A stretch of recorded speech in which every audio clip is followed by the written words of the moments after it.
Jnanakosha, Upanishads. ॐ गणानां त्वा गणपतिगुं हवामहे कविं कवीनामुपवज्रमस्तमं ज्येष्ठराजं ब्रह्मणान् ब्रह्मणस्पदान शृण्वन्नोतिभिः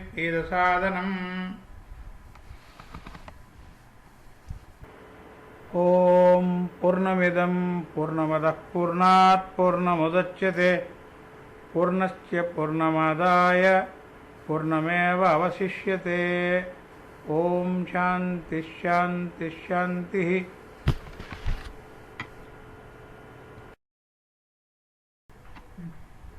ॐ सहना भवतु सहनौ भुनक्तु सह वीर्यं करवावहै तेजस्विनावधीतमस्तु मा विद्विषावहै ॐ शान्ति शान्ति शान्तिः Krishna Yajurveda Upanishad, Akshi Upanishad. Om, may he protect us both together. May he nourish us both together. May we work conjointly with great energy. May our study be vigorous and effective. May we not mutually dispute. Om, let there be peace in me. Let there be peace in my environment. Let there be peace in the forces that act on me. Part 1. Then the blessed Samskriti repaired to the solar world. Bowing down to the sun, he glorified the sun by means of the signs of the wise. Om, salutations to the blessed Lord, the glorious sun, to the power of the eye. Om, salutation to the sky wanderer. Om, salutation to the commander of the army. Om, salutation to darkness. Om, salutation to energy. Om, salutation to light. Lead me from the unreal to the real. Lead me from darkness to light. Lead me from death to immortality. Of the essence of the purity, the blessed one scorches. The blessed swan of the essence of purity is the prototype. Here rises the sun, thousand-rayed, existent in myriad ways, the life of all animate beings, omniform, compassionate, omniscient, ambrosial, of the essence of light, the scorcher. Om, salutation to the blessed Lord, the Sun, the offspring of the infinite, the power of the eye, the flood of days, the flood all hail. Thus glorified by means of the signs of the wise, the Lord in the form of the sun was highly gratified. He said, whichever Brahma studies without break, this signs of the wise never contracts any eye disease. None is born blind in his family. Teaching this to 8 Brahmanas, one becomes perfect in this science. Whosoever knows this is magnified. Part 2. Then verily Samskriti said to the sun, Blessed one, teach me Brahma Vidya. The sun told him, Samskriti, listen, I shall set forth the knowledge of reality, so hard to come by which knowledge alone will you become liberated while living in the body. All is one, unborn, tranquil, endless, certain, immutable. See reality as spirit. Be tranquil and at ease. The adepts know yoga to the non-knowing of plurality, the spontaneous attrition of the object-seeing mind. Rooted in yoga, perform actions, or averse, perform not at all. Aversion is felt every day to inborn tendencies. Nevertheless, one tends to plunge into noble actions with gusto. Always one hesitates as regards the instinctive actions of the unregenerate. One never refers to what may comprise others, but attends to their virtuous deeds. One does gentle deeds that pain none, always dreaded sin, and avoids all forms of sense gratification. Such a one's speech is informed by affection and love. It is lovely and fit with due regard to time and place. With proper thought, act, and speech, one waits upon the virtuous, getting them from all conceivable sources. One studies the Shastras. Then one attains the first stage of yoga. Whoever entertains such thoughts as regards the crossing of transmigratory life is said to have attained a state of yoga. The rest are said to be just noble.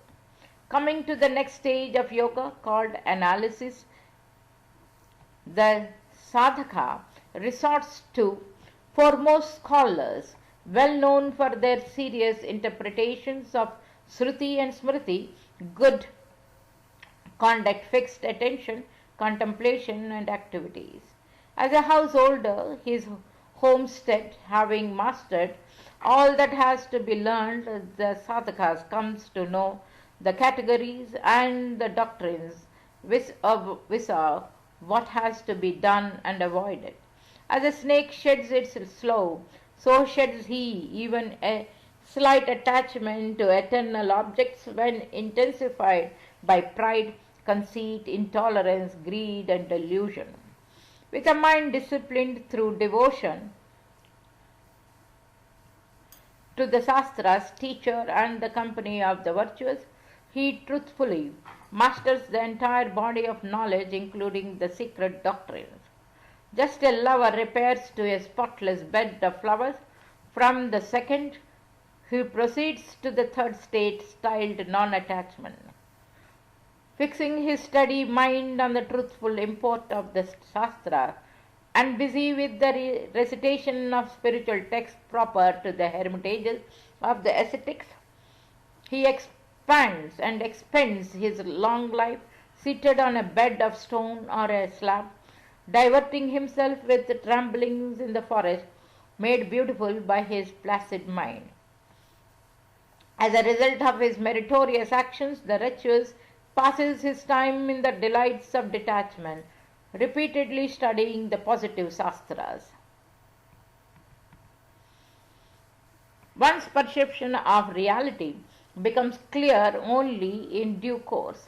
The enlightened one, reaching the third stage, experiences this for himself. Non-attachment is of two kinds. Listen to the distinction as it is being drawn. This non-attachment is of two kinds, one general and other superior.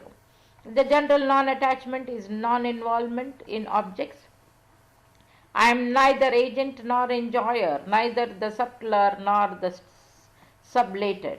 Everything, be it pleasure or pain, is fashioned by prior deeds, or everything is under the sway of the Lord. I do nothing in regard to it. Enjoyments and non-enjoyments are dread diseases. Possessions are great disasters. All contacts just promote separation. Sufferings are diseases of thoughts. Time is ceaselessly fashioning all things.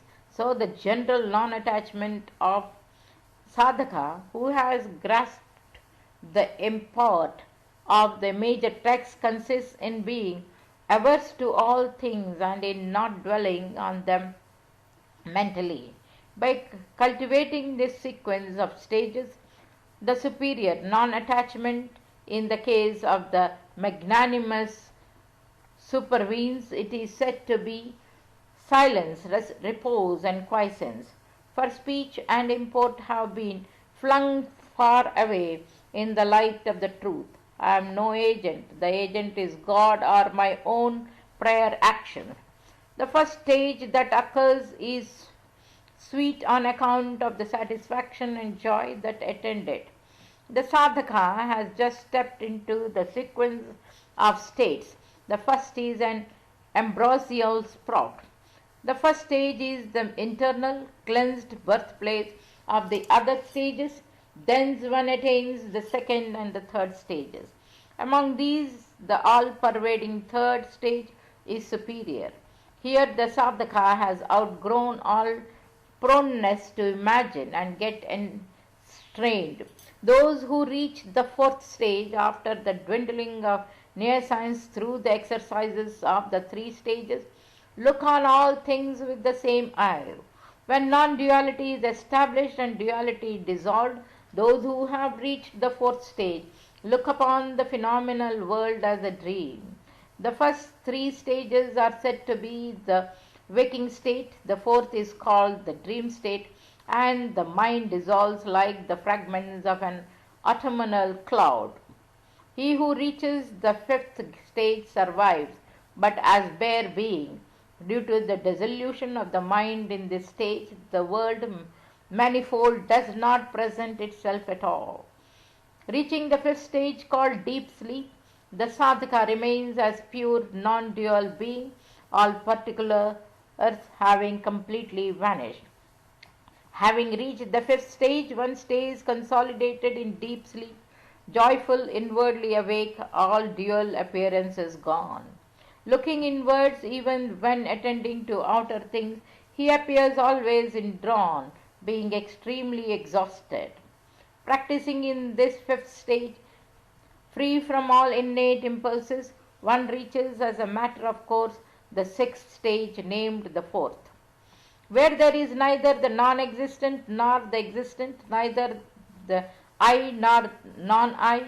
With all analytical thinking gone, one stays alone, totally fearless in non-duality. Beyond knots, with all doubt vanquished, liberated in life, devoid of imaginations, through unextinguished yet extinguished, he is like a painted flame. Having dwelt in the sixth stage, he shall reach the seventh. The state of disembodied liberation is called the seventh stage of yoga. This is the acme of all stages, beyond words questioned. Avoiding conformity with the ways of the world and the ways of the body, avoiding conformity with shastras, get rid of all superimpositions on the self. All that is the Vishwa, the Prajna, is nothing but Om. Because there is non-difference between import and expression, and because as distinct from each other, neither of these two is known. The Vishwa is just the letter A and U is said to be the Taijasa. The Prajna is the letter M, thus know in order, discriminating with great effort before concentration sets in. In this due order, the concrete and the subtle should all be dissolved in the spiritual self, and the spiritual self, perceiving I am the Om Vasudeva, ever pure, awake, free, existent, non-dual, masked and supreme bliss, because of all this objective world is pain in the beginning, middle and end. Therefore, thou sinless one, renouncing everything, be devoted to truth, think I am Brahman. Solid intelligence and bliss, free from impurity, wholly lifted above mind and word, beyond the darkness of ignorance, beyond all appearances. This is the secret doctrine. Oh, may He protect us both together. May He nourish us both together. May we work conjointly with great energy. May our study be vigorous and effective. May we not mutually dispute. Om, let there be peace in me. Let there be peace in my environment. Let there be peace in the forces that act on me. Here ends the Akshi Upanishad belonging to the Krishna Yajurveda.